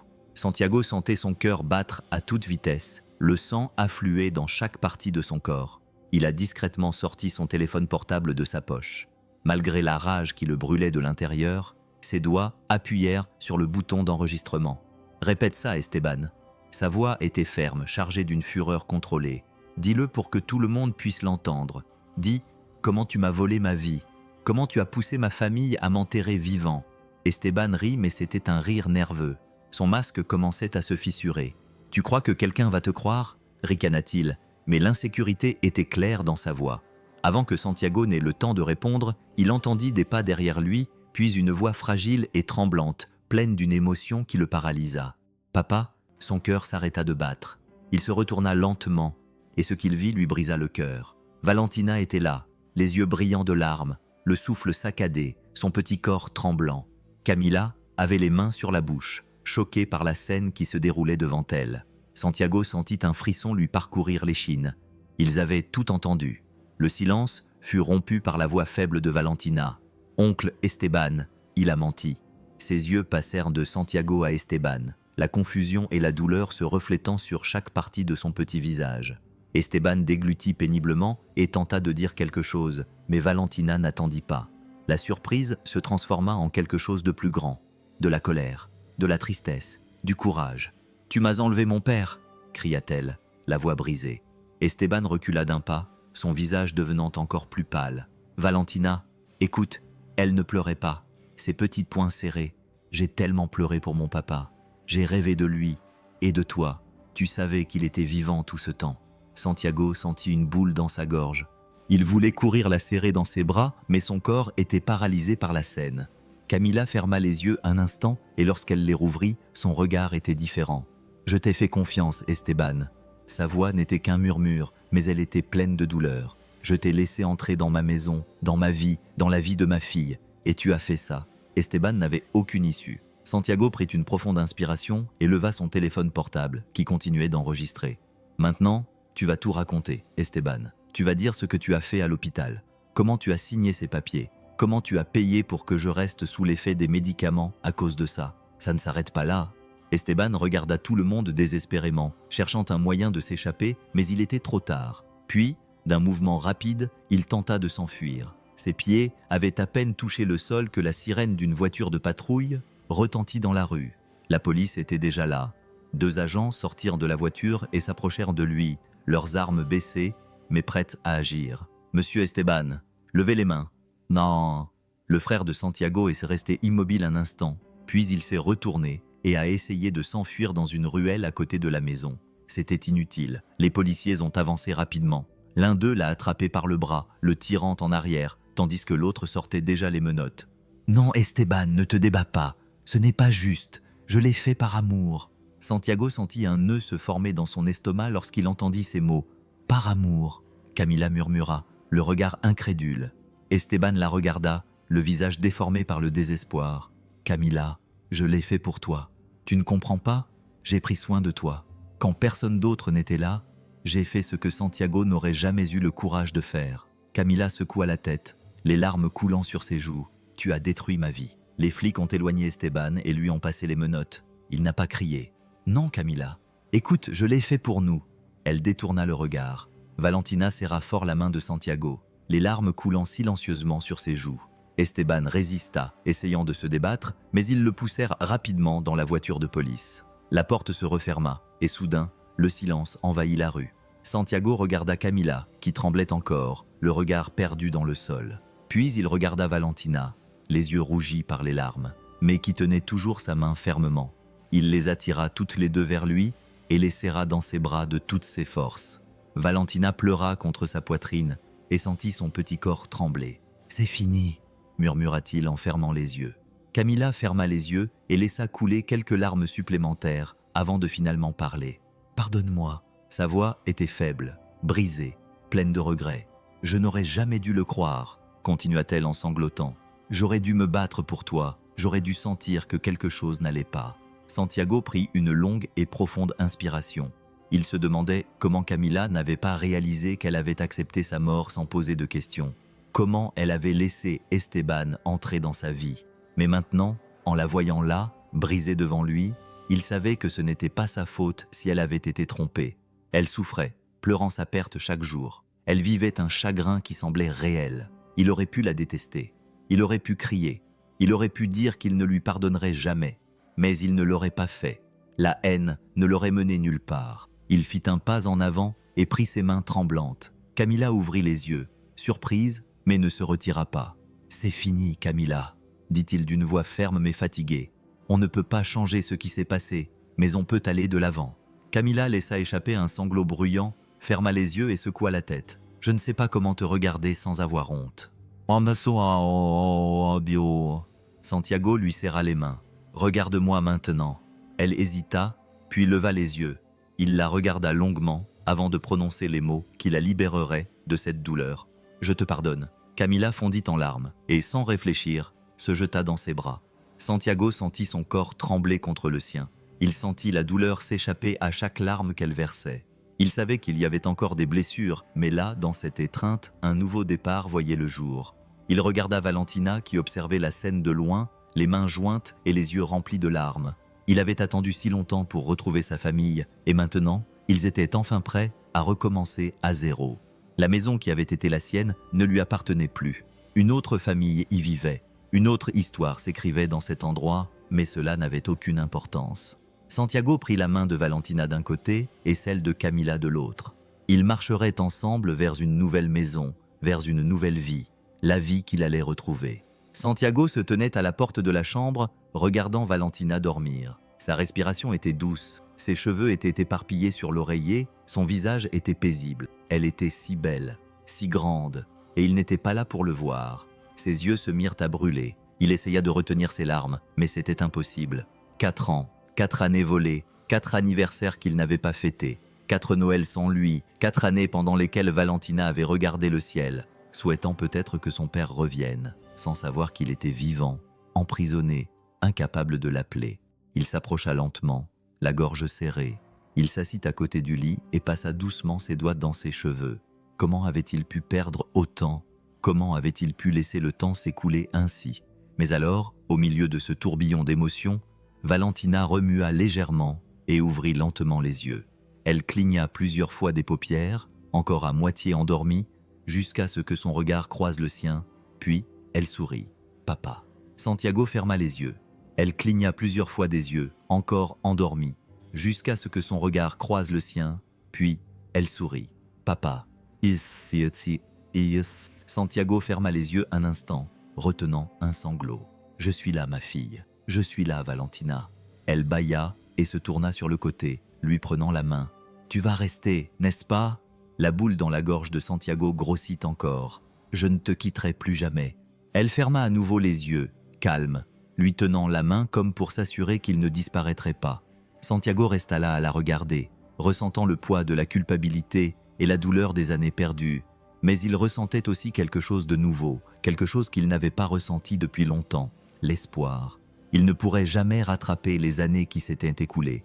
Il ne pourrait jamais la voir faire ses premiers pas à l'école. Il ne pourrait jamais effacer les larmes qu'elle avait versées parce qu'il lui manquait. Il ne pourrait jamais remonter le temps pour être le père présent qu'elle méritait. Mais il pouvait encore être le père dont elle avait besoin. Il pouvait encore être là pour chaque rire, chaque réussite, chaque peur et chaque câlin. Le passé était perdu, mais l'avenir pouvait encore s'écrire. Santiago embrassa le front de sa fille et murmura d'une voix brisée « Je t'aime, mon amour ». Et à ce moment-là, il réalisa qu'il avait encore une vie à vivre.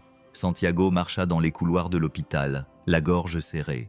L'odeur des médicaments, les pas précipités des infirmières, le bruit lointain des moniteurs cardiaques.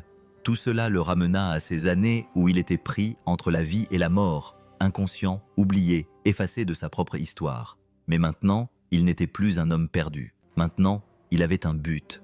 Quand il arriva au poste des infirmières, il vit Alma, qui lui tournait le dos, en train de classer des dossiers. Pendant un moment, il se contenta de la regarder. Sans elle, il serait toujours là-bas. Peut-être l'aurait-il emmené à la morgue sans jamais lui donner la chance de revenir.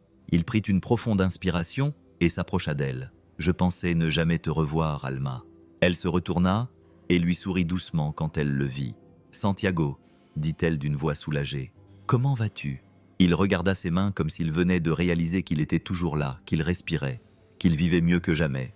Elle sourit, mais ses yeux étaient brillants d'émotion. « Je sais ce qui est arrivé à ton frère, à ta fille. » Santiago acquiesça et soupira. « Ça a été difficile, ça l'est toujours, mais je suis là. Et c'est déjà beaucoup. » Alma, vivre mieux que jamais. Elle sourit, mais ses yeux étaient remplis d'émotion. « Je sais ce qui est arrivé à ton frère, à ta fille. » Santiago hocha la tête et soupira. « Ça a été dur, ça l'est toujours, mais je suis là, et c'est déjà beaucoup. » Alma le regarda un instant, puis hocha la tête, les yeux brillants. « Tu es un miracle. » Santiago sentit une boule dans sa gorge. Il pensa à tout ce qu'il avait affronté, à chaque douleur, à chaque perte, mais il pensa aussi à ce qu'il avait gagné. Une seconde chance. Il regarda Alma et lui prit la main avec gratitude. « Sans toi, je ne serais pas là. » Ses yeux s'humidifièrent, mais elle sourit. « J'ai seulement fait ce qui était juste. » Santiago prit une profonde inspiration. « J'ai passé beaucoup de temps à regarder en arrière, à ressentir de la colère pour ce que j'avais perdu, pour ce qui m'avait été enlevé, mais maintenant je comprends. » Elle fronça les sourcils, intriguée. « Qu'y a-t-il » Il sourit avec la certitude de quelqu'un qui avait enfin trouvé sa voie, que le passé était révolu, que ce qui comptait maintenant, c'était ce pourquoi il pouvait encore vivre. Alma lui serra doucement la main et eut un petit rire. « Je crois que tu t'es enfin réveillé, Santiago. » Il regarda une dernière fois les couloirs de l'hôpital, sachant que cet endroit faisait partie de son histoire, mais qu'il n'était plus chez lui. Il se retourna et se dirigea vers la sortie, sentant le soleil sur son visage. Le passé l'avait marqué, mais il ne le définissait plus. Ce qui comptait maintenant, c'était l'avenir. Tom, le cimetière, était silencieux. Le vent froid soufflait doucement entre les pierres tombales. Santiago marchait lentement, sentant chaque pas comme s'il portait un poids invisible sur ses épaules. Il n'aurait jamais imaginé qu'un jour il se rendrait sur sa propre tombe, mais elle était là, devant ses yeux, son nom gravé dans la pierre, sa photo, ses dates, comme s'il était vraiment parti, comme s'il n'avait jamais existé après ce jour-là. Ses genoux fléchirent et il s'agenouilla lentement. passant ses doigts sur le marbre froid. C'était étrange, effrayant, mais plus que tout, libérateur. Il sentit des larmes couler sur son visage. Mais cette fois, ce n'étaient pas des larmes de douleur, de colère ou de tristesse. C'étaient des larmes d'adieu. Ce n'est plus moi. Cette tombe représentait l'homme qu'il était autrefois, l'homme qui avait souffert, qui avait perdu, qui avait été oublié. Mais Santiago n'était plus cet homme. Il était vivant et il ne laisserait plus jamais personne l'effacer. Valentina s'approcha et lui prit la main, les yeux remplis de larmes. « Tu ne devrais pas être ici, papa. » Il regarda sa fille et sentit son cœur se serrer. « Non, mon amour, je ne devrais pas. » Camila se tenait à côté d'eux, essuyant une larme silencieuse. Santiago prit une profonde inspiration et passa une dernière fois la main sur la tombe, puis se leva et regarda sa famille. Ils étaient désormais sa vie. Ils étaient son présent, son avenir. Il prit la main de Valentina et celle de Camila en même temps, sentant leur chaleur, la certitude qu'il n'était plus seul. En les regardant, il sourit, sentant le poids du passé s'estomper. « À partir de maintenant, je vais vivre pour nous. » Valentina lui serra la main avec force. Camila sourit avec enthousiasme. Ensemble, ils tournèrent le dos à la tombe et avancèrent, car la vie les attendait encore. Le vent soufflait doucement, ébouriffant les cheveux de Santiago alors qu'il fermait les yeux. Pendant un instant, il sentit la chaleur du soleil toucher sa peau. Depuis combien de temps n'avait-il pas ressenti cela? Le simple plaisir de se tenir là, de respirer, de sentir la vie couler dans ses veines. Le passé n'était plus qu'une ombre lointaine, quelque chose qu'on avait essayé de lui enlever, mais qu'il avait réussi à récupérer contre toute attente. Valentina courut quelques pas devant eux en riant, les bras ouverts comme si elle voulait embrasser le monde. Camila regardait sa fille avec un petit sourire serein, une expression que Santiago ne vit pas. Pendant un long moment, c'était comme si tout le monde s'était réveillé d'un cauchemar qui avait duré trop longtemps. Il inspira profondément, remplissant ses poumons de l'air frais du matin. Il n'y avait plus de peur, plus de colère, seulement la certitude qu'il était en vie. Camila se tourna vers lui, les yeux brillants, comme si elle n'arrivait toujours pas à croire qu'il était là, à ses côtés. « À quoi penses-tu » Santiago sourit en regardant Valentina jouer, son rire remplissant l'air qui était autrefois silencieux. Camila baissa les yeux un instant, mais il lui prit doucement la main, l'obligeant à le regarder à nouveau, mais cette fois pour de vrai. « Je suis revenu à la vie. » Elle lui serra la main avec enthousiasme. « Tu ne nous quitteras plus jamais, n'est-ce pas ?» Il secoua la tête et regarda sa fille, qui courut vers lui et se jeta dans ses bras en riant. Santiago la souleva du sol et la fit tournoyer, sentant la joie vibrer dans sa poitrine. Non, plus jamais. Le soleil brillait dans le ciel et pour la première fois depuis des années, Santiago regarda vers l'horizon et vit un avenir. Un véritable avenir sans ombre, sans douleur, juste la vie renaissant devant lui. Et cette fois, il ne la gâcherait pas. Maintenant, je veux savoir, que ferais-tu à la place de Santiago? Aurais-tu la force de pardonner? Penses-tu que tu pourrais recommencer à zéro après tout ce qui s'est passé? Laisse un commentaire ci-dessous, car je veux vraiment connaître ton avis. Et n'oublie pas d'activer la cloche pour ne pas manquer les prochaines histoires passionnantes qui toucheront ton cœur. Et puisque tu es arrivé jusqu'ici, j'ai une vidéo qui a fait pleurer beaucoup de gens et les a amenés à repenser leur vie. Clique maintenant et prépare-toi à une histoire qui te touchera profondément.